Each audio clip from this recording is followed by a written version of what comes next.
on the podcast. Is it the end for retractable door handles? The new Range Rover Velar is not an SUV? And is anything being done with driving tested sheets?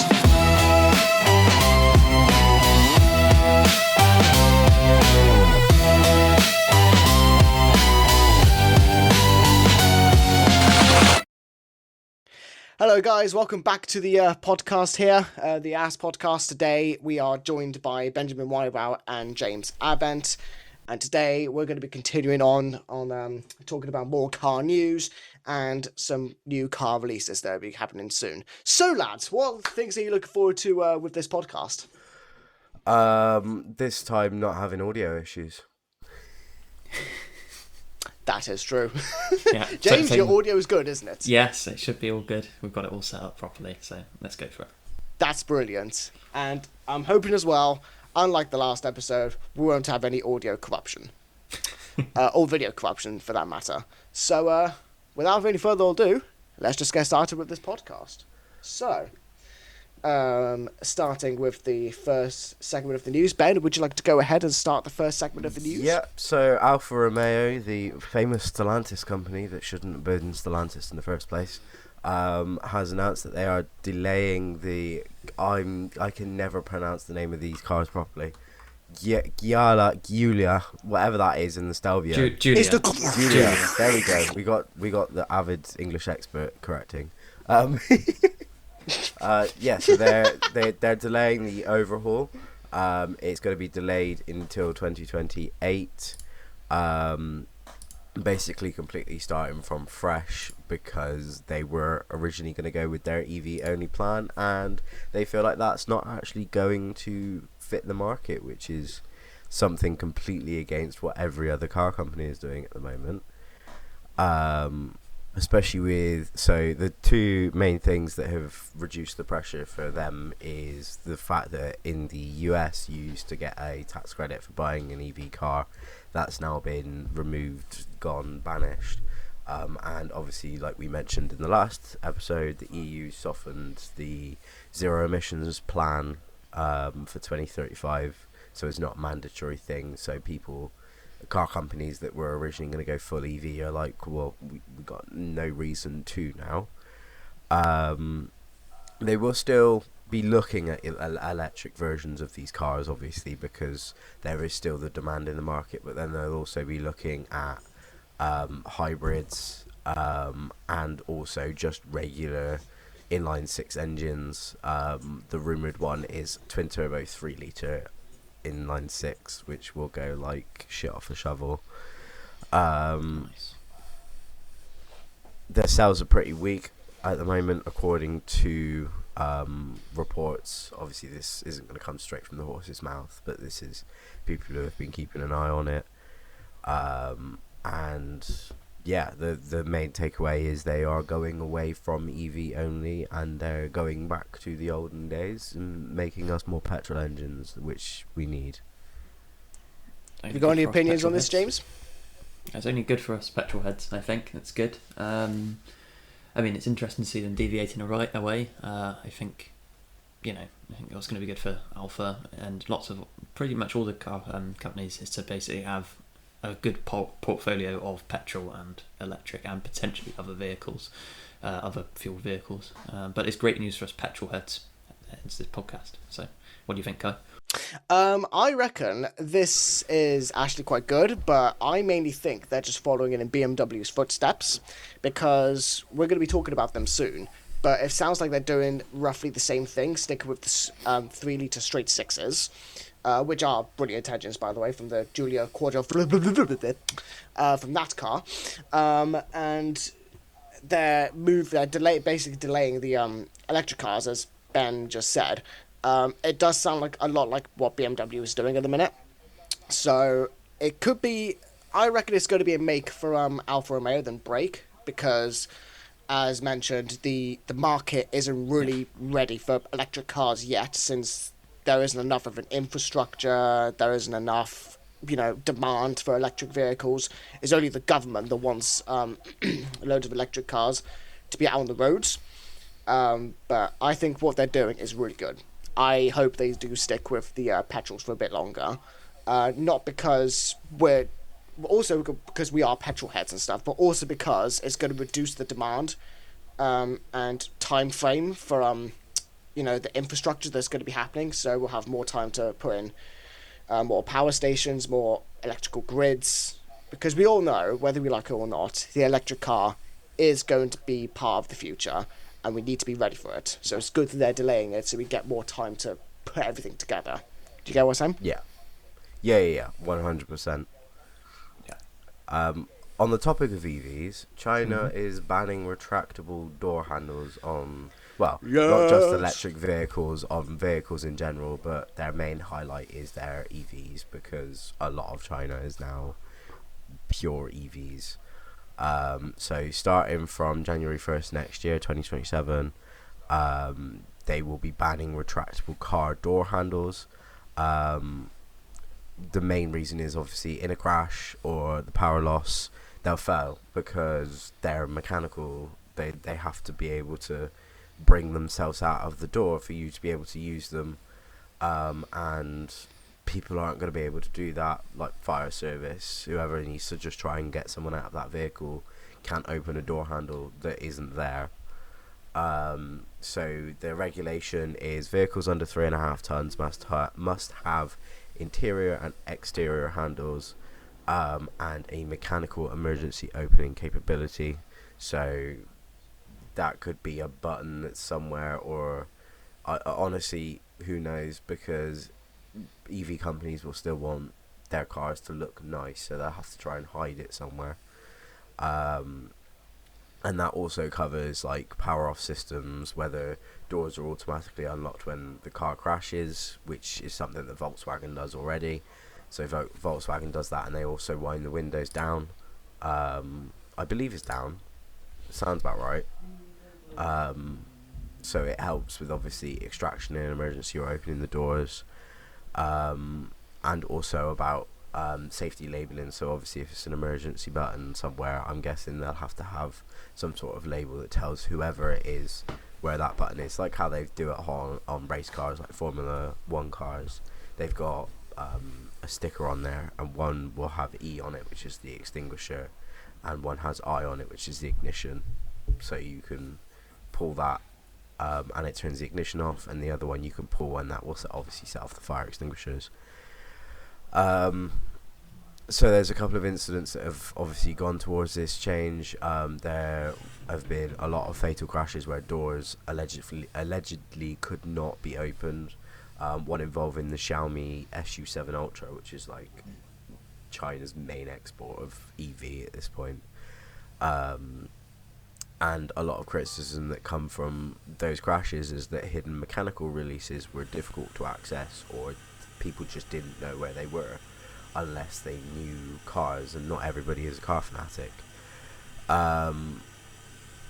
Electrically dependent handles have also been just criticised globally, and with one of the big people, Tesla, the US regulators have looked into a lot of issues involving the Model Y, which has that same door mechanism where you push it in and you have to open it up. So yeah, hopefully this is obviously nothing mechanical, nothing exciting, but something that could obviously save a lot of lives in the future. Yeah, I couldn't agree more. This is one of the very few times actually where I think China is on an extremely good right track, because first of all, like you say, the car companies like to do it because they look nice as well. They're mainly doing it because it's cheap. It may sound like odd, but from what I've worked at as a mechanic, from a place, I've dealt with normal door handles and the in-the-outy door handles as well. They're just so much cheaper to do because it's like, first of all, they're not made well, and half the time, like you said, they don't even work when, like, for example, if it crashes and it just doesn't open and stuff. So it's cheaper, yet it works less like a door handle. And also, there was just nothing wrong with a traditional door handle, because I don't know why we went to this transition in the first place. I know why, actually. to save cost, and apparently it looks nice, which I disagree with both of them with. But this is actually really good that going back to the traditional door handles is going to be safer for people who get in a crash.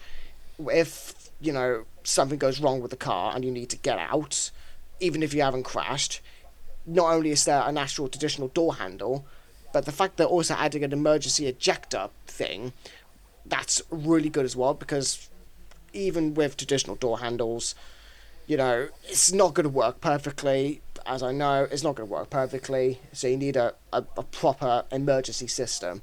I just hope it just ends up not being exploding bolts where the car door just goes and you all just die. So I hope that doesn't happen. If it's just like an what do you call it, like an air kind of, like air powered, where it just gets the door just ejects out by air and not by exploding stuff, that would be quite good, because that way it won't be flammable, it won't potentially injure the person. It'd be like a shockwave of air, let's say. But in my opinion, I think this does need to carry out, not just in the future, but now. It needs to happen now, in my opinion. What do you think, James? I can only agree that I'm glad that they're getting rid of them. I've actually found through some digging I've done my own research that some of the reasons why they were doing this was apparently mainly on the EVs is to actually reduce drag, because it's just such small amounts, but it's such minute amounts of drag that is actually one area that they were that's what they were saying up there for. But as Ben's proven, and I know as well, there's been incidents all around the world of people being stuck in their cars and not being able to get out through fires, through in water as well. You've got to remember, imagine if you what you're going to do about that. It's already hard enough in a normal car. Plus, it's not like we haven't had. It's not ones that pop out, but flush handles. Like, do you know the old Audis that had flush handles? They've been around for a long time. Yeah. Still manual. Those. But so the drag argument can be completely disregarded, because cars have been able to do it for a long time. Why we can't just have that? What about, isn't that a good kind of compromise of having style over, but safety's the paramount thing, of having flush mechanical door handles come back? It's a very small thing, but I think it still looks good. But the important thing is, it's not about whether it looks good. In my view, it's always about the safety. And Volvo have been doing it for years. You've only got to look at their safety reputation back in the day. It just seems it's gone downhill from now. But China actually making a good move, and I really hope it gets replicated across Europe and America. Yeah, I definitely agree. Yeah, 100%. Right. Another piece of news. This is a little bit of a sad news. Well, I guess some people it isn't. For example, Ben, you'll be very happy about this. But I find it quite sad. The last Land Rover Defender has been out of Solihull, as the production has fully ended. So let me just read up on this a little bit. So basically, the Defender has been in production for over 67 years. So it's like the longest production car of all time, and has been exported across the world, and has been extremely popular with the customers, especially with the original Defenders as well. More than 2 million Defenders have been made since the original Land Rover series, from 1948. So that is a staggering production number. And then they've just ended it. And I can see as well that this Defender as well, it does look really nice. But do you know what's funny though as well? Is from what I've read up as well, the last Defender that has been produced broke down on the production line. Oh my goodness. Which it literally classic Land Rover. is exactly why I'm not that bothered that they're stopping production, because they were one of the most unreliable vehicles. I will agree with you, they're not exactly reliable, but this bit is what makes me laugh though, is a comment that was made from the BBC from Midlands.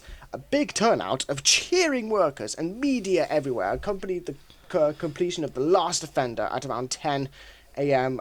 Great British Standard Time.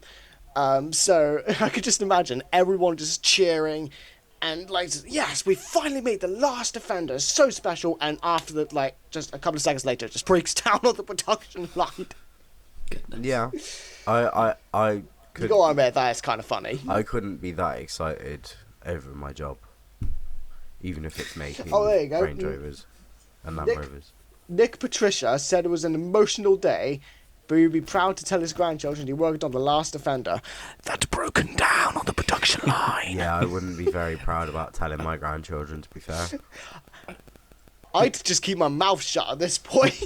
In my opinion, But yeah, in my opinion, I think that the Land Rover, the Defender, actually stopped. What was it, 2016 with the Classic? When they stopped making the Classic ones, that was when it properly ended. I feel like now they dragged the Defender on for, what was it, another 10 years with the new model. I never gelled with it, but you've only got to go back to the old Top Gear episode of him scaling that Welsh gorge. that was brilliant. Well, no, it wasn't scripted. It was on a winch, obviously, but it was crazy to watch. And it's just the Land Rover has been through.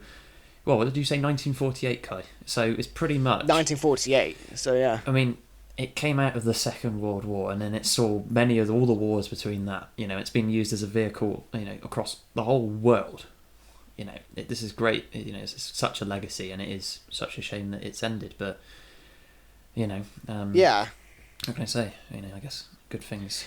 Yeah. All good so, things like, must come to an end. So But, yeah. exactly. Yeah. I mean, you got to admit, like, even people who don't like Land Rovers, you got to give them massive respect to, like, the like how long they've been making it, how popular they've been, especially in the low income countries, like the back in the day. Like most of the people who haven't even seen a car in those worlds, the first car they saw was a Land Rover Defender. So it was like the car that can go everywhere, and not just on land as well, but it could be used as a train, a boat, a hovercraft. Like, it's such like a, what do you call it? Like, it's such a really good car. They could just turn into anything, and turn into anything and then break down. Like, it was all. Okay, yeah, admittedly break down. Admittedly. But even with the amount of times it probably broke down, you still got to give it a load of respect for, like, just doing those amount of things for, like, nearly 100 years. Like, for that long. 78 years. 68 years. But 68. 68 years. Thank you. I don't have the news report up at the minute, but 68 years. So you've got to give it credit for that, admittedly, even if it does break down a lot, especially with this new one on the production line. Well, yeah, exactly. But yeah, so I'll be sad to admittedly see the Defender being out of production, even if it does break down. It had breakdown. It already has. Exactly, yeah. Admittedly. And also, I will say, this is probably the biggest piece of the news segment that we're going to be covering, but I'm pretty sure all of you on the podcast watching this love car shows, especially with the greatest ones like the Top Gear and Grand Tour. So imagine what your reactions are going to be when it's been confirmed that the new Grand Tour series is coming back, but with different hosts, including, as you can see, James Advent. Well, yeah, he does look pretty much like James Advent, in all fairness. Exactly. James, I didn't know you hosted for the Grand Tour. That's amazing. By any chance, is that you think I'm what's his name, the train guy? Francis Bourgeois, yeah. Yeah, he is the train spotter guy. He is the train spotter. Mr. Bourgeois, yeah. Mr. Bourgeois. No. And the two guys from Throttle House as well. We know how really successful the new Top Gear hosts were. So this is going to fly off the charts. It's going to do so well. Not. It is going to. It's going to fail miserably because it's not the original, and people don't want anyone that aren't the original. You don't mind if I butt in? Go for it.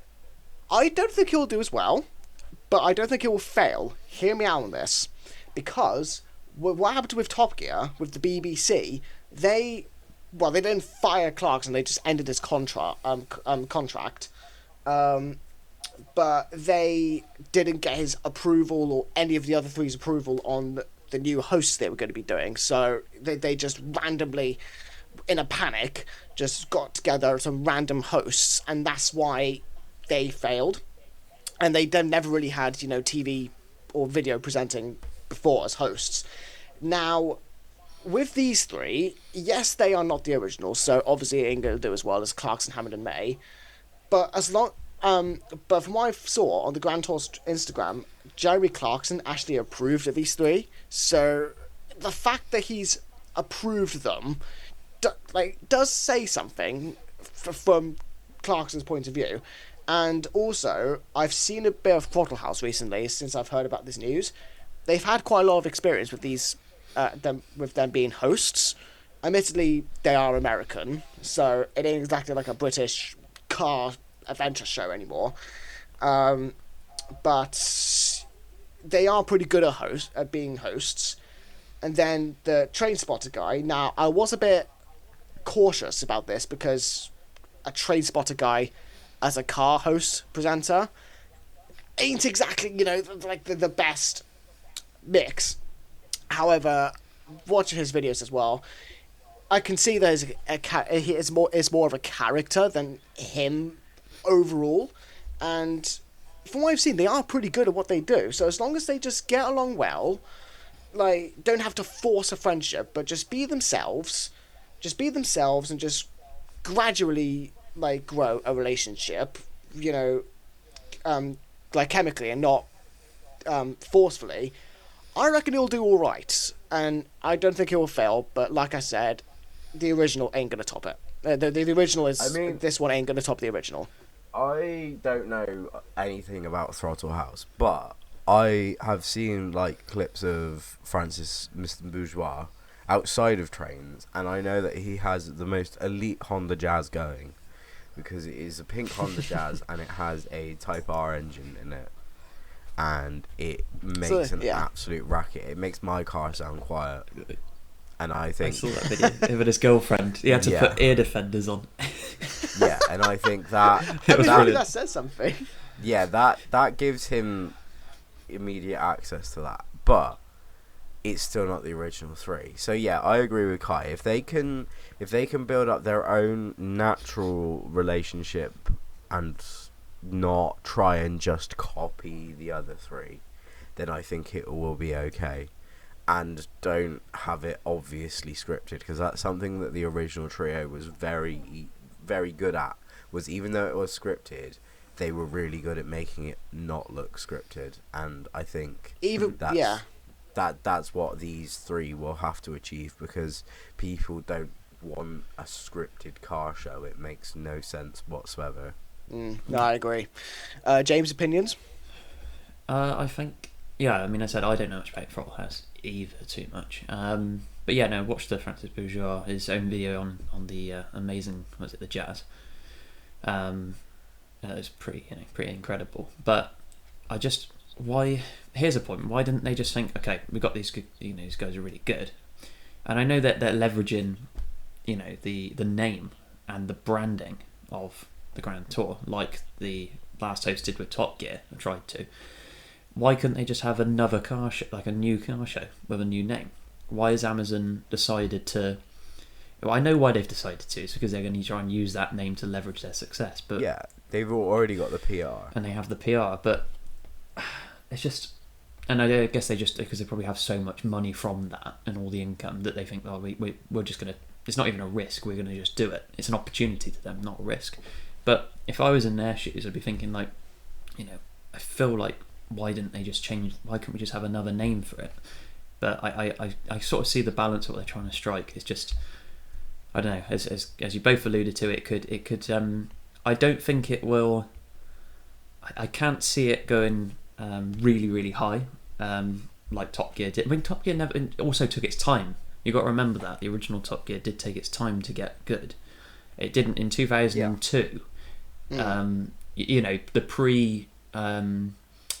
Was it the pre-Hammond era? Was it? No, pre-James May era. Pre-James May. That's it. Sorry, I can't remember exactly. With Jason Dahl, Jeremy Clarkson, and Richard Hammond. That didn't originally do as well. And obviously they were going off of the back of the old Top Gear, because then you had Tiffany Dell and I can't remember all the people now. But yeah, that era of Top Gear. So, it took its time. So I'm hoping, I hope success for them. I think they deserve it because, as Kai said, it does seem a little bit more structured this time. But I'm going to say cautiously optimistic. Is how I remain on it. That's exactly how I feel. I'm cautiously optimistic. But fun fact as well, I know another reason why they could be using the Grand Tour name, because, fun fact for you, this was actually the first series that Amazon did globally, because before that, all of their shows and their films were only available in America. Because I watched this podcast, I can't remember what it was called, but it had Andy Willman, and then he was talking about how they rose up to fame with the Top Gear and the Grand Tour. And Amazon got in contact with them after all four of them left Top Gear, and they said, look, we're planning to release like the first ever global series available for everyone to watch. Would you be interested in coming with us and kind of continuing where you left off? So basically the Grand Tour was like what started all of Amazon Prime, so that's definitely a reason why they would keep the name. If that was me, I would keep the name as well. Because that was what made them successful in the first place. But yeah, overall, I think I know the podcast you're on about, Kai. I think it's Road to Success. I think it's called something like that. Yeah. Shout out to them. Yeah. Mm-hmm. But yeah, I found that really interesting. So I think that's why they're also keeping the name as well. But yeah, overall, as long as they're themselves and they don't try and copy like what Chris Evans and Matt LeBlanc did with the new Top Gear, as long as they're just themselves and they form a proper relationship and not just a corporate one, I am cautiously optimistic and I will check it out. So I'll give them a chance. But here's an idea that I think that would have been really good. If Amazon did a podcast series with Jeremy Clarkson, Hammond and James May, all about cars, like what we're doing, that would be really good.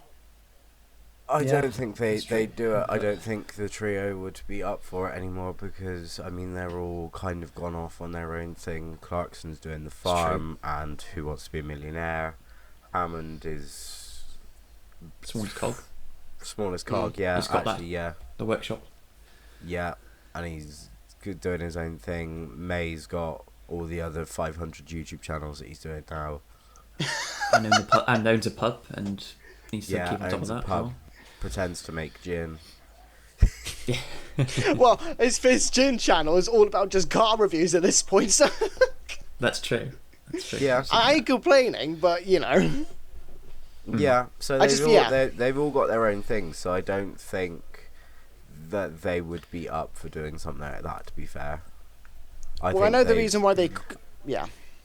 They've been doing car stuff for over 20 years, and I think they just want to, take a step back from it. They're all fucking old, for Christ's sake. Yeah. I know that we don't want to admit it, but they are, and they want to retire. They want to be able to just sit back, and I know they're not exactly relaxing with all of their jobs, but it's something different from what is the norm, and I think that sometimes you want to take a step back from the things that you are so interested in to just give yourself a refresh. And at the moment it is pretty bleak, the car stuff. Everything's just EVs or pretending to be EVs, and I think that's why the state of the Grand Tour stopped as it was, because they've done everything that they could possibly do. They've seen so much car innovation, and now it's just changing to EVs, and Clarkson's really old and he hates EVs, so there's no point in doing that anymore. And I think they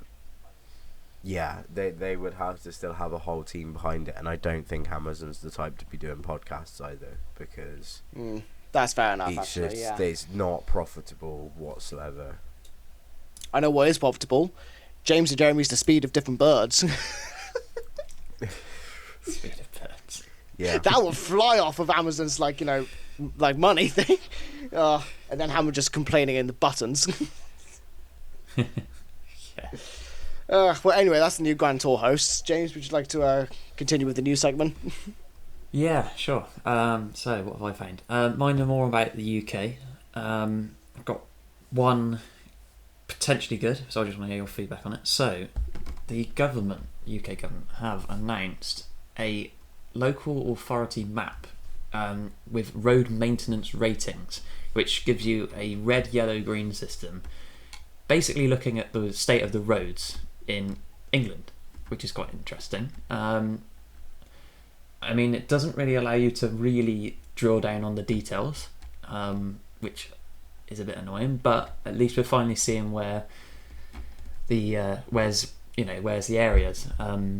But it looks at it on basically on a council level. So, i.e., if you say you had Bristol, obviously Bristol split into 2 councils, but it covers it by county. So you've got Bristol's apparently green, and I think we kind of all know that I don't think it would be. I wouldn't have said so. I don't know what metrics they're using. The person doing that was colourblind. Yeah, it's quite interesting. Whereas if you take somewhere... Oh, God, I'm sorry. Okay, I was going to say, if you take somewhere like... they're saying Gloucestershire, Wiltshire, and Worcestershire, all of those counties, they're all green. Whereas if you go... Oh, okay, I take it back. South Gloucestershire is amber. There we go. Okay. I mean, they've put the whole of basically the southwest as amber, and I think it's red. I mean, you literally on my commute to work in South Gloucestershire, I think I'm probably spend more time in potholes than what I do on actual real tarmac. Yeah, it's just crazy. But I'll give you some figures. Apparently, according to the government, let's have a look. It's going to give. They're going to put £7.3 billion of funding over the next 4 years into long-term certainty and allow councils to repair potholes effectively, moving away from expensive short-term repairs, instead investing in long-term preventative measures. Apparently, this will help save drivers who the average repair bill after hitting a pothole is £320, with some motorists paying over £1,000 last year. Fucking hell! From costly repairs. That's the statement there. So see, I mean, it's welcome. I'm glad to see it. It is very welcome. The problem is councils are shit at doing their job. I mean, South Gloucestershire is a key example. They're doing so many roadworks around, but they don't coordinate it properly, and then there's this sudden panic because they've got to spend all their budget before April, and every road is either shut or down to 1 lane, and it just creates absolute fucking chaos. And it doesn't actually help anything, because then you drive on that road afterwards and you're like, it doesn't feel like they've done any work on this fucking road. Sorry, carry on. And I was watching BBC Points West the other night, and they had footage of one of the repair works they were doing in Somerset, and there were literally 10 blokes to repair a tiny little pothole in the road. Most of them were stood on the pavement, and I just don't understand how that makes any sense. You get one bloke to fill it in, one bloke for traffic management or to put the cones up or whatever, but even then councils use external companies for that, so that doesn't make any sense. So 10 people for one job is excuse me, is not efficient whatsoever, and I think councils need to also look at that, as well as obviously, because they're going to get this 7.3 billion spread across the entirety of England, but how are they spending it? And I think that's what needs to also be reported back to the government. And I think they need to monitor how it is actually being spent, because we all know they all take backhanders. It's not, you don't need to be stupid to know that within the UK government, no matter where you work, you take a backhander at some point or another. But it's about making sure that it goes towards the roads, and even if the government get a monthly report of what roads have been repaired, because it is abysmal in the UK to drive anywhere.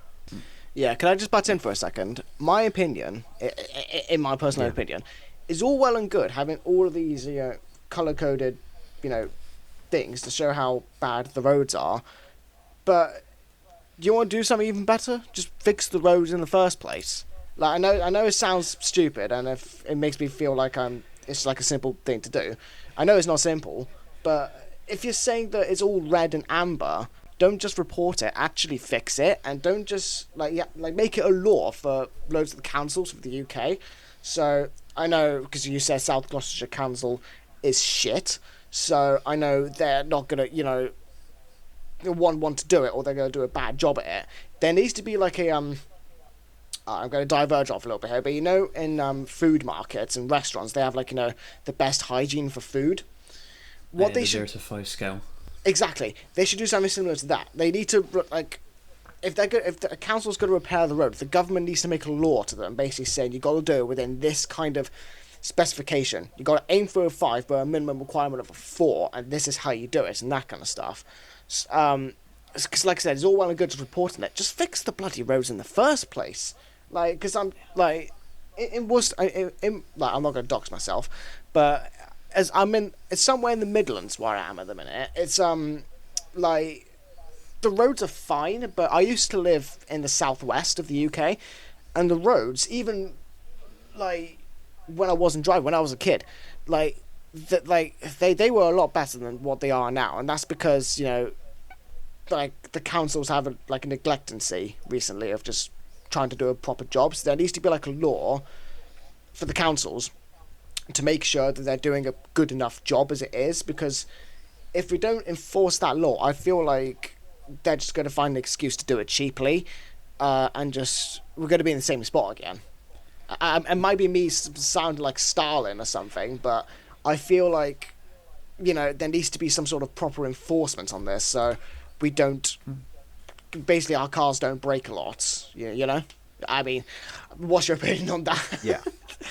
I mean, yeah, no, I completely agree. They just need to fix the state of the roads because it's just horrific, and I definitely think it's been made worse by EVs coming in because, well, not even just EVs coming in, to be fair, because even new modern cars are so fucking heavy now. And you're looking at the average BMW that isn't even an electric vehicle is pushing 2 tons, whereas you look 20 years ago and your average Ford Fiesta was barely pushing a ton. So these roads need to be built stronger as well. But other countries are managing to do it fine. France do it fine. Germany does it fine. Why are we struggling when we have more GDP and we have more money and we have more ability to spend than these other countries? Why are we the negligence? That's why. Well, yeah, and we are one of the highest paying vehicle tax in the entirety of the world. Where does it go? Back pockets of governors. Yeah, exactly. So the road tax you'd think would go towards the roads. Doesn't go towards the roads, and it's telling as well when people are starting to fill in the potholes themselves. Yeah, well, it's just defeats the whole point of it, and it's just going to make the government just lean back and go, oh, they're fixing it themselves. Yeah, exactly. They're not going to bother anymore. So yeah, that's what I was trying to say. There needs to be an enforcement law for the council's negligence. They need to actually do a proper effort on fixing the roads. It's all good reporting it, but if you're going to report it, fix it as well. Don't just leave it as it is. Anyway, I think my ranting on that kind of topic is over at the minute. Fair enough. Okay, let's move on to the next thing, which is okay. That was trying to be a good thing, but unfortunately, we've gone into a downward spiral now, guys. So last year, you're welcome. Well, that's fine. The next one you can be good at. What's that? Yeah. The next one should be good. After this one. Okay. Nearly 3. No, your one. This one. No, yeah, it's not. But it's not a good thing. Nearly 3,000 driving test cheats caught in 2025. That is up 47% on 2024. 1,113 people attempted to use a Bluetooth device to cheat on their theory test.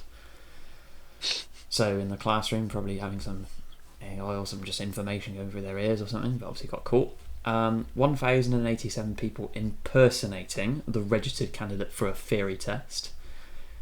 Yeah. And 647 people impersonating the registered candidate for a practical test. Jesus, talk about commitment. So yeah, imagine even And that. these are the ones that have And been this is what's been caught. caught.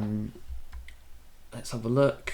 So yeah, I mean, you could face driving bans, having to carry out unpaid work, court costs, even imprisonment for fraud, I guess.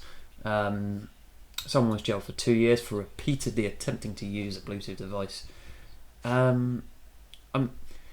Yeah, I wonder maybe where it's stemming from. I don't want to get too deep into it, but do you think maybe language might be a barrier?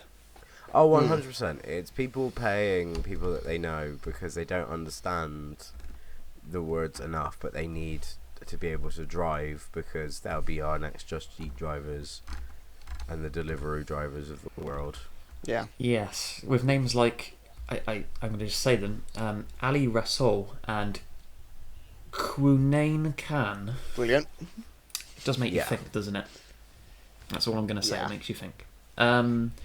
So yeah, it's a very interesting thing. I managed to pass my theory test. Obviously, didn't you? You two did because you two have got driving. I passed everything first time. It's something you're not telling me. Yeah. I passed theory first time. I didn't pass my practical first time because I had an idiot of an instructor. Yeah, Right. I did as well, to be fair. Like, He said I was following too closely, and then it was raining, even though the road was pretty dry. my instructor was an idiot as well, because I had like 30 lessons, and I was still going 30 miles an hour, even though I was doing nothing wrong. He was still making me go 30. Oh no, I didn't mean my driving instructor. I meant the examiner, not the instructor. My instructor was great. Oh, okay. Yeah. I think I was the opposite then. I had a good instructor. I had a very good instructor, just not a cheap one. It's so expensive for lessons now, but that's another news topic. But yeah, I thought it'd be interesting telling you guys about the test going up, and I can only, in my opinion, see that going up this year and in the future. Yeah, that is interesting. Oh, 100%. I'm just glad action's being taken with people doing this kind of thing. Yeah, they need to. We don't know how many people have actually gotten away with it, though. That's the thing. problem, Like, yeah. these are the figures of people who have been caught. These aren't the figures of everyone. So how many people are actually getting away with it? Because I could quite easily have snuck a Bluetooth device in Yeah. to my theory test because the people were sat down on a desk. So if you faced your head a certain way, you could hide your left ear and you could have your device in there, or you could fake hearing aids. So you've got no proof that you need a hearing aid because sometimes people don't go through the NHS for them, so you won't have a prescription or whatever for them, so you can get away with it that way. I mean, they didn't really check my driving license when I did my practical, to be fair. He didn't even pick it up, the first one. Like, I showed him it and the bombs were away, so it's not difficult. If people can obtain fake driving licenses, it's not going to be difficult to be able to do fake practicals. There does need to be stricter measures. Definitely. I mean, kind of how they're doing it with passports at the moment with the whole scanning them, and they've got NFC chips inside of them. Why are we not doing the same for driving licenses? Why do they not have NFC? Well, not even driving licenses, it is provisional. But why is there nothing inside of those that is encrypted data that says who you are, and then all you have to do is when you check in, you scan your driving license, and that proves who you are, because it's a lot more difficult to copy encrypted data off of an NFC chip onto another one, while it's also still manufacturing that license, and it's going to look very obvious if you just stick a picture of yourself over someone else's license anyways. Yeah, no, I agree. More action needs to be taken. I'm glad action's being taken, but it needs to be stricter, and needs to be more enforcement in there. Yeah, it needs to be less not less prosecution, but less focus on prosecution and more about prevention in the first place. Yeah. Because the amount of idiot drivers we get on the road is probably those people just faking the tests. In real life, they probably have no idea what they're doing. Not even those, to be fair. The the way that people learn now is so much easier, and it's so easy to just flunk a test as well. Which is why the quality of drivers is so poor, and also old people. Yeah. I'm just glad those who have been caught and are facing charges. Let's just end it on the positive side, like we promised. But I'm just glad they have been caught and they are facing charges. Let's go for some cars. Final piece of Let's get some cars. Then. Yes. Let's talk about cars. Talk about good things. Yes, the fun part. So New cars. Kai. This one I am really looking forward to is the new Jensen Interceptor reborn as a V8 powered luxury GT, which is going to be due next year in 2027. Now this one I am extremely looking forward to, because not only is it a new Jensen Interceptor, and I love Jensen Interceptors, but also it's a V8, not an EV, and I'm so happy with that. Like, just looking from the concept images, yeah, it may not look like this, but just from the concept, oh my god, I really want it. Yeah, it does. It does look good. It's it claimed to be an ultra high performance luxury propulsion of a fully analog driving experience. I want that. No 10-inch TV screens, no touch sensitive buttons. I want proper clicky buttons with some analog dials. I want that. A manual gearbox. And the engine as well is going to be from the latest Corvette. Oh, there you go. 6.2 litre V8, 495 horsepower, 452 feet of torque. And the original had a 250 horsepower and a top speed of 140 with the Chrysler V8. So you could tell it's definitely trying to go back to his original origins, but more modern and more powerful. I wonder your guys' opinions on this, because I'm so looking forward to this. Oh, 100%. I mean, I have this feeling that it will be a limited production run thing anyway. I don't think it will go officially to market. I think it'll be like one of those cases where they make 500 of them or whatever. But hopefully we just see some on the roads and they don't all become garage princesses. James, what about you? Yeah, it's a stunning car. It's great to see it. A great name revived, and actually looks like done properly. As you said, fully analog driving experience. As long as it lives up to that, that's great.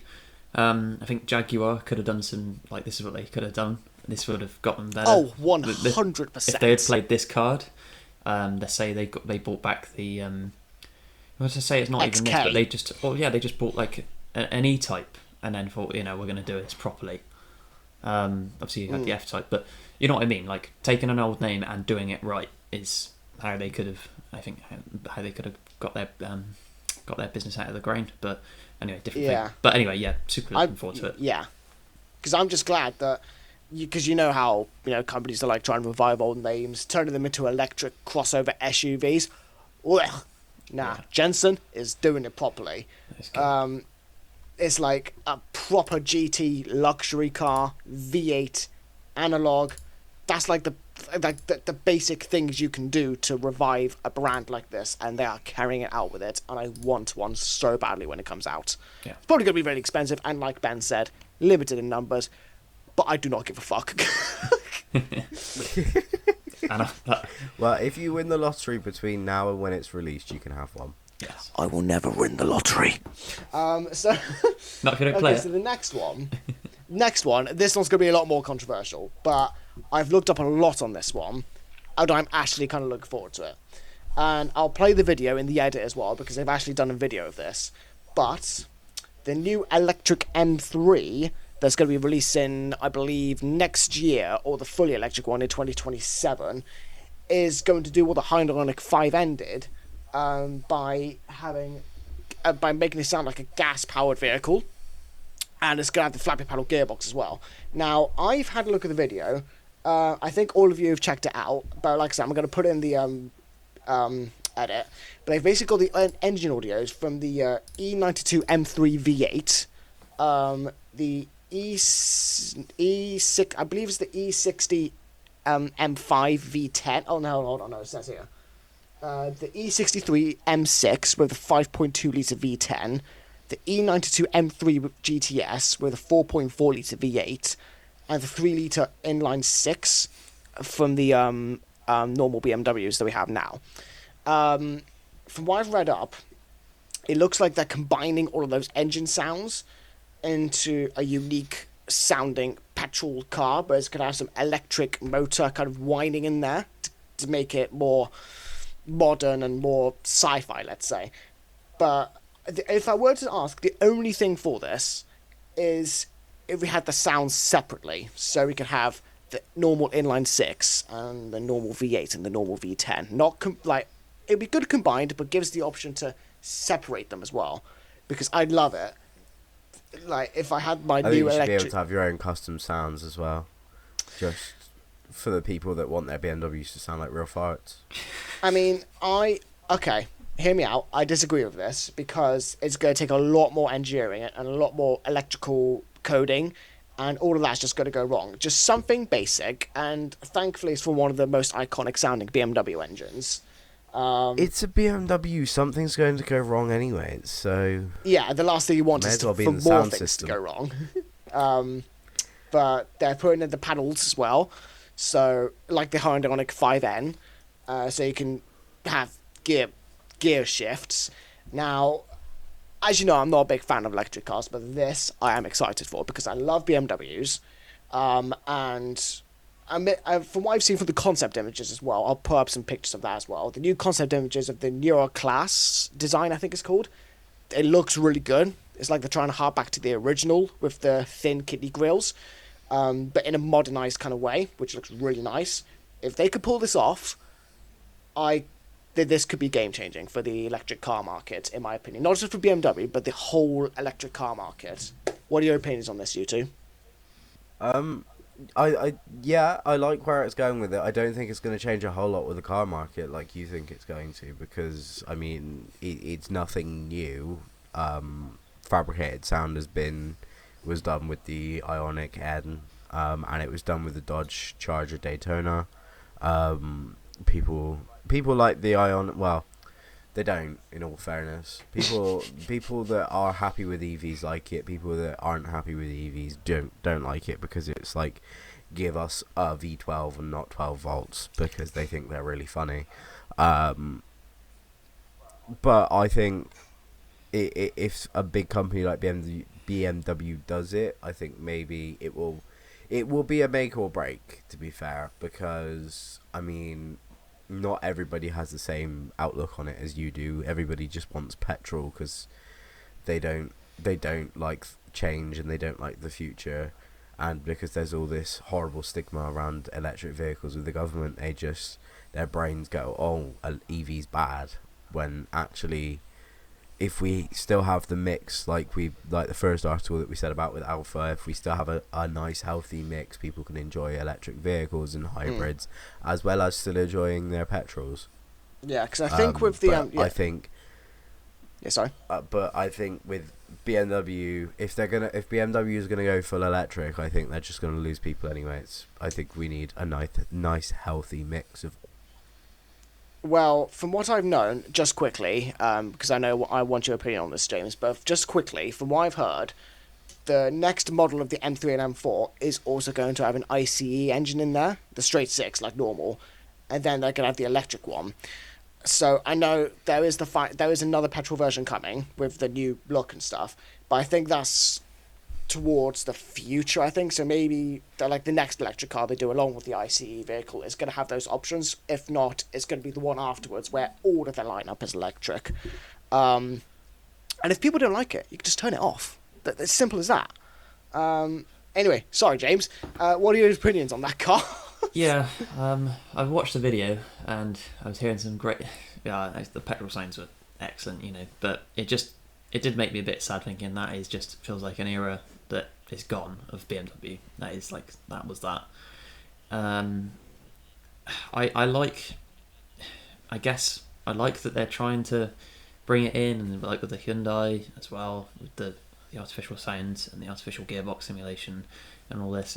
It's good. It's just, yeah, I guess I am one of the people that Ben said about who's just, But then, this is the thing.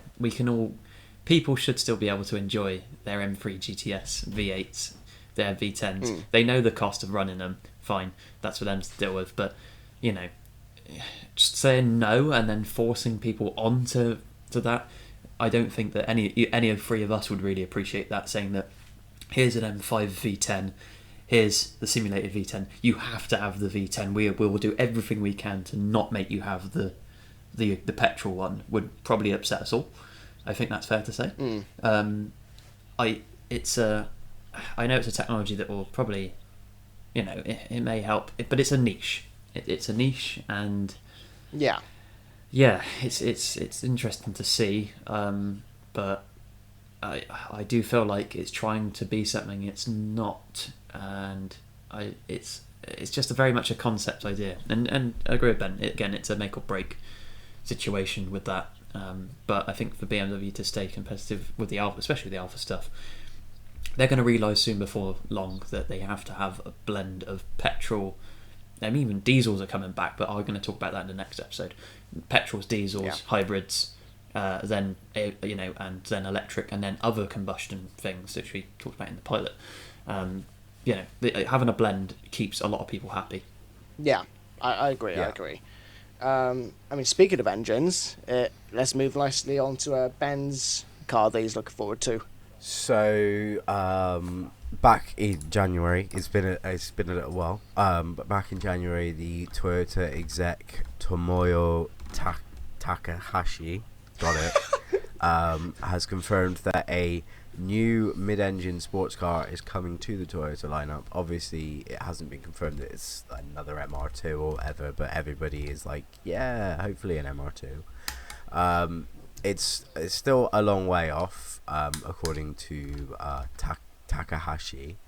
However, they're developing a 2-litre turbocharged inline-4 for it, and this engine is capable of being both front, middle, or rear-engined. So obviously this engine will be used in a lot more than just this sports car. They are apparently planning for it to be all-wheel drive, which personally I think is crap, because if you're going to make a sports car that's mid-engined, you want rear-wheel drive just to tear up the roads with. Apparently it's set to generate more power than what their current 2.4 litre turbo inline 4 generates, and it will also still fit with the new guidelines. So Euro 7 guidelines are coming out, and so they've basically said that it will probably involve some sort of hybrid system. Basically what he said was, if we're going to mount this engine on many different vehicles, it's almost mandatory to be able to combine it with hybrid technology. So we might even have a hybrid MR2, which means it will go like shit off of a shovel, and it will be probably one of the most fun things to drive, apart from the fact it's all-wheel drive. If it's all-wheel drive but you can disengage the front drivetrain, I think that would make this a very fun car. I think if it was purely all-wheel drive, I think it's just basically an Audi A2 then, A1. No, S1. Yeah, that's sporty one. So I think we need it. So they're currently planning for about 2031, so we've got like 5 years, which is more than enough time for all of us to save up for an MR2. Yeah. Fair enough, yeah. Finance plan. I'm actually quite interested in this one. I'm spending a finance plan. Yeah. I've always wanted an MR2. I was looking at buying one like 2 years ago when I was looking at like MX-5s and stuff like that. But like there's not many for sale, and if they are, they're not in very good condition, because just people don't take care of them. I think it was a 2003 is what I was looking at. Final generation. Like the red interior on it. Yeah, it had the T roof on it, so like you still had the hard line going through it, but you could take either side off, and I think that was really cool. And I really wish I could have bought it, but too many things cropped up, and I ended up settling for a Mazda 3 instead. So bit of a difference. Oh, how the mighty have fallen! I'm joking. Hey, my car's still better than yours. To be fair, I can't say much. My car is a hunk of shit. So, Yeah. I Well, mean- you bought a Peugeot, so... hey, look, I had less than a week to buy it, and I had to just choose. Anyway, going back to the new I MR2. would have much rather have bought a moped. You did have a moped. So, Yeah, but I would have much rather bought a moped over a Peugeot. fair enough. Anyway, go back to the MR2. So back to it. I am actually really looking forward to it. I just want them to meet the certain things. Don't make it like 4 tons. Don't make it into a crossover, and also just make it fun, just like a small sports car. That's all I'm asking. Like, because it's good that it's petrol. 100%. I actually quite like that it's going hybrid because it's like Ben said, it just fucks off the line a lot quicker, and yeah, just keep it light basically, and just keep it small and not a massive car. That's all I'm asking. And there's definitely got to be a manual version of it as well. Oh yeah, definitely, yeah, manual, definitely. James, your opinion? Yeah, I think I agree with all those things. I think that Toyota will, especially if it's backed by GR, which would be interesting. I think they might team up with GR because GR I think they've knocked it out of the park recently with their cars. So Tomoya, the man that I just said, is the president of their GR. So They will be doing. Okay, so it is a GR car. So I see that it's never going. It won't be a crossover. It will still be light. They will have. I think they'll find a very clever way of engineering hybrid into it. Probably like a mild hybrid, maybe like a Kurz boost or something. Would be cool. So Yeah. it's mainly engine, like 80% engine, and then when you want to hit you want to have a bit of a boost, hit a button, and that's where your electric comes in. I reckon that's how they'll do it. But yeah, as you said, if you can split the all-wheel drive off, I think like the GR Yaris, which I'm sure they use the same system. It wouldn't surprise me. You got to remember that's a four-wheel drive car, but you can make it rearward bias. Not disconnect the front axle, but you can do like a 20-80 or an 80-20. 80 at the back, 20 at the front. Yeah. And as long as you can get it in a manual, which you can do with mild hybrids, as long as it's not obviously physically connected, the mild hybrid just supplements the engine. I think they'll be on for a winner. So I am really looking forward to that, actually. Good work, Toyota. Yes. 100%. Yeah. Ben, another car you look forward to? Yeah, so the Range Rover Saloon, it's literally very, very in the works still. I'm not always a big Range Rover fan. As you No probably shit. tell. However, this is a very nice design in comparison to what the other shit that they've been pumping out recently. And I still wouldn't buy one. I'd only take one if it was free, and even then I probably still wouldn't because it would cost me more in maintenance. But And you have to ring the police every day. You park it up on your driveway because it'll keep getting stolen. Yeah, that is very true. But yeah, the new design actually looks quite nice. It's very, it kind of follows in a Range Rover's a Rolls Royce footsteps, like the new modern Rolls Royce. It's not the ugly, stupid Jaguar type 00 that they designed because they're idiots. So hopefully, obviously it's going to be unreliable, so I can't say hopefully it'll be reliable. It will be shit.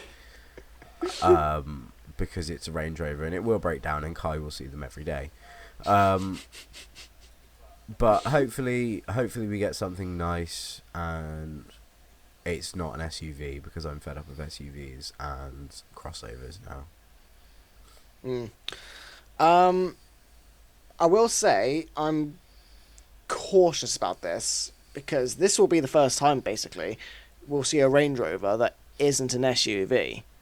It's going to be quite controversial to say the least when it launches, because name a Range Rover that isn't an SUV. There isn't one. Well, there isn't because that was their whole premise as an SUV. Exactly. So the fact that they're doing this new design, from what I've seen with the concept images, I mean, it's kind of similar to what Jaguar are doing. It looks like they're putting on some extra little bits, so we don't fully see what the shape is going to be like. It's going to be interesting. I'm not sure if I'm going to like it, mainly because I've known a lot of Range Rovers and Land Rovers a lot of the time, and yeah, I'm not a fan of SUVs, but those are the only ones I'm like, okay, well, they were originally an SUV and an off-roader car, even before that shit was popular, so I can accept them being like those cars. And the fact they're doing the opposite to other companies, like turning their Velar into a saloon, I don't know. I'm going to have to wait a bit longer to find out what it's going to be like, admittedly. It's interesting, to say the least. We got to wait to see what it looks like. Yeah, we still haven't seen what the Jaguar looks like, the new XJ. Yeah, if it just looks like someone has put a big lump of concrete on top of a normal Range Rover, then it will look horrific. But if it's actually got their own design to it, I think it will look a lot better. Yeah. Yeah, we'll see what happens. I think it looks. It's just looking too bulbous and big, but then it's a Range Rover, so I guess that's what they do. But I just have no. Yeah, but it's a modern car as well. It is a modern car. I just have nothing to it. For me, it just does nothing, and I feel like I'm going to just stop there because I don't know. I get nothing from that. So. Because what it kind of looks like, it's got the normal bottom half of the normal Velar. Fair enough, but then the top is like it's been cut in half. Do you get what I mean? Yeah. Yeah, it just looks a bit off. Stupid enough to those other Range Rovers that have like the soft top roofs and just look like they've been squashed. Yeah, then we'll be all right. Like the Range Rover Evoque convertible. Jesus. Yes, it looks horrific and ugly. Yeah, well, yeah. We'll just have to see what happens with that one. Right. But another car that I'm looking forward to, but also James's as well, which he's going to report on, is a new Golf 50th edition. Yeah, the GTI. 50th edition costs close to 50k. Ouch. Wow. Bit much. So, yeah, just shows you how expensive. For a Volkswagen. Yeah, so that would come under the luxury car tax in the UK, by the way, of plus £40,000. So it's going to be a lot of money to tax as well. But then again, it's interesting because it falls underneath the cost, well, barely, of a Golf R. The Golf R is, what are they saying? It will be priced from $47,995, putting it £6,000 ahead of the standard GTI. But then it does fall beneath the range-topping Golf R and the £52,000 Honda Civic Type R. That's just stupid. It's crazy money for a hot hatch. What can I say? I mean, still got the same. I think it's the EA 888 2-litre turbocharged 4-pot that they've used for a long time. It's got 321 horsepower. There is no manual gearbox. How do we feel about that? Oh no. Oh. It's a GTI. The GTI was the one that was. So the Golf R I can understand for not having it because that was sort of. It never really. Very few models did have it, and you have to go back quite far to the R32 when they actually had manuals. But for me, the GTI was always the one that was the sporting driver's choice, so you'd have a manual. But it looks too much the same as a Golf R now, because this thing will probably be as fast as like the previous gen Golf R. I don't know. I mean, it also feels like, is this the end of an era? I'm looking at the interior as well. Big iPad on the screen. You see that, guys? It is it is very, like, it just looks like every other Golf that's been made, just with some red leather stitching and some red lights in it. At least they got the actual buttons on the steering wheel back. Yeah, red pedals as well. Seats look comfy. That's new. Oh, I thought it was lights. Red. Oh no, they are actually. They're red pedals. They're gonna look filthy after a week. Yeah. So, what can I say? I mean, it's already been reviewed, so I don't know. I don't have the article, but I've just got one that announces it. It's a looker. It's just unrealistic. It's now, it was the car that a lot of people would think, oh, I can actually promise myself that. But it's out of reach, I think, for a lot of people now. Yeah. Price wise. Well, yeah, that's more than a deposit on a house. It is. easily, actually. So it makes no sense. And it's a GTI, not an R, not a nothing. It's just a GTI, nothing to phone home about. No. Yeah. So yeah, I think and the thing that kills, I think, for a lot of us is the lack of a manual gearbox. So Yeah, I think yeah, like, even though I do like the GTIs and I do like this Golf, I do feel like they could have done a lot better. I think, like, first of all, what is up with that huge iPad thing? Okay, now I'll say this: I've actually driven a GTE version of this brand new Golf. The GTE, I will say, is probably up there with the nicest interiors I've ever sat in a car, ever. Miles over a Range Rover or a Jaguar. It's so nice. But the screen is just too big and too outlandish. And that tiny little gear selector, I could just do it with my little pinky finger, and it's like, I don't know. If they reduced the size of the screen, if they did what Audi did with, their Audi with the TTRS, where it just had the 3 radiator grills, circular grills. Yeah. If they did something like that, and maybe had like a little pop-up for the screen, that would be miles better. And a manual gearbox, like you said, that would be amazing. And also make it a bit cheaper. yeah. But, I mean, apart from those things, I'm still kind of looking forward to it. Because, I mean, everyone loves a Golf. There's no question about it. Everyone loves a Golf. It just... Yeah, I'm glad they're carrying it on. I'm glad it's still... they are still carrying it on, yeah. It's carry on. Yeah. Yeah, carrying that legacy on. It's just...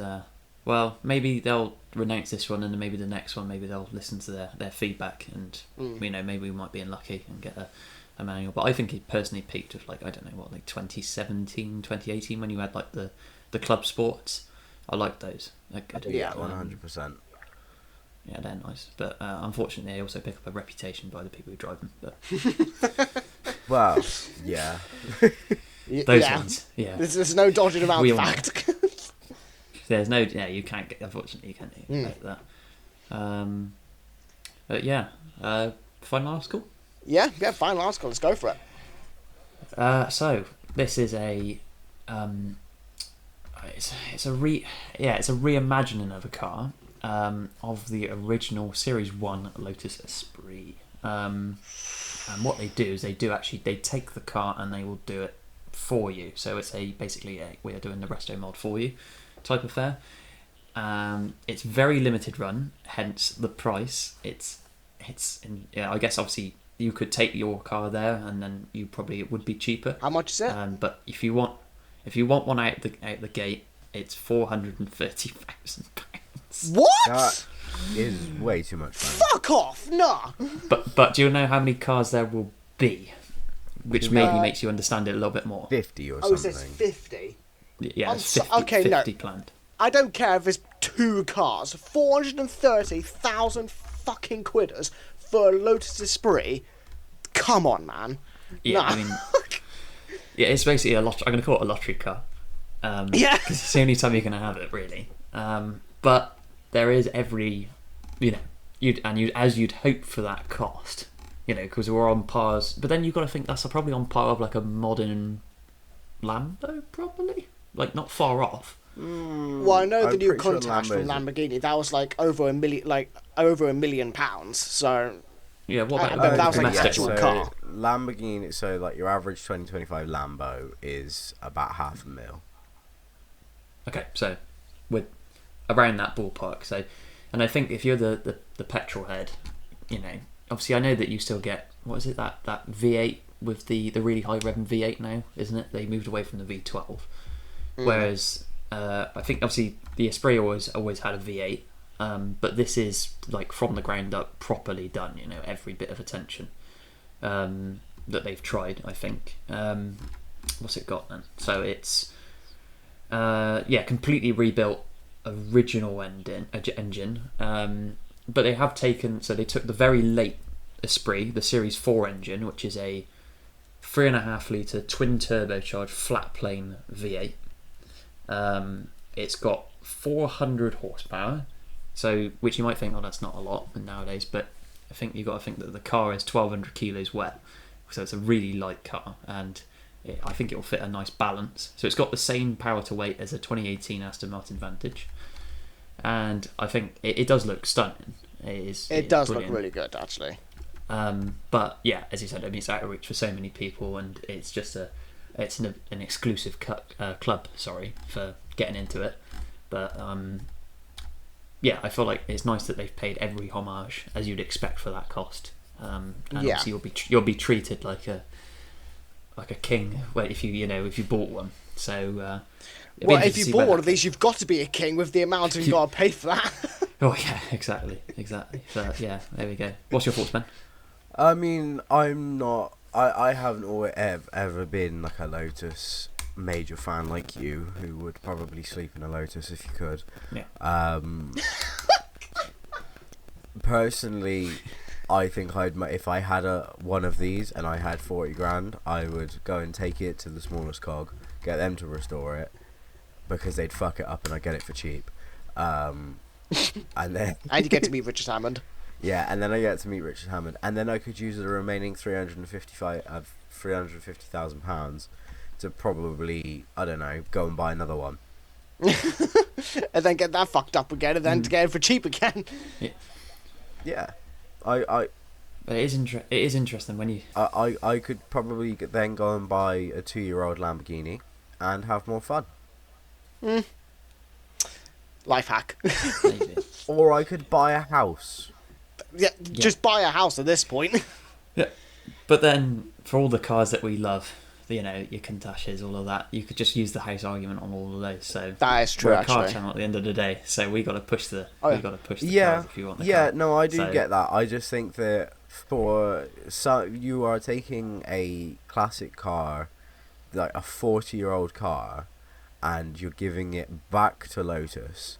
Is it Lotus that does it, or is it no? It's a different company. Chelmsford-based Encore, they're called. So you're giving it to a random company, giving them £430,000 and saying ruin my classic car.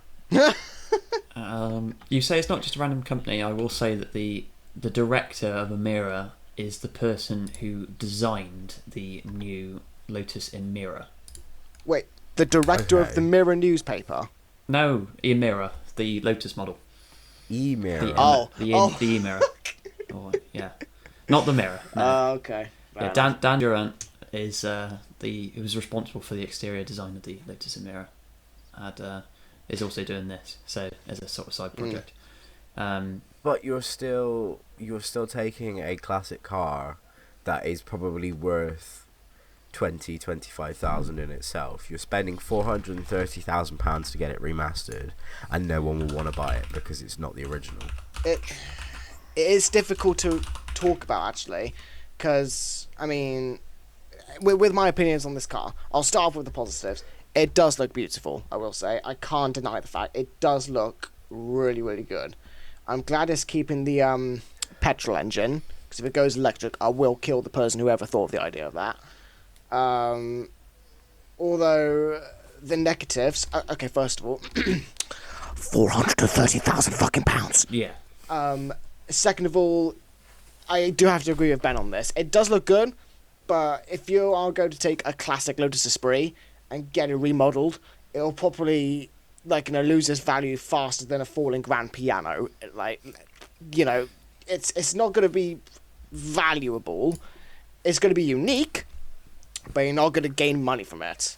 Mm-hmm. But I think the people who are going to be buying this aren't really going to worry about that, because the people who are going to be buying this, well, first of all, need to be millionaires at this point. But excluding that, they are going to be massive car enthusiasts. They're not going to keep it in their garage to, restore and stuff. No. They're not going to be massive car enthusiasts, because no massive car enthusiast would ruin a Lotus. Jay Leno will probably buy one of these. I know, because Jay Leno, he's a rich motherfucker, and I know he does get some modern versions of these kind of cars, and he's a huge petrol head, so it's it's hard to really explain, because I can't really relate to this car, because I mean, you have to buy 2 mansions for this kind of price, but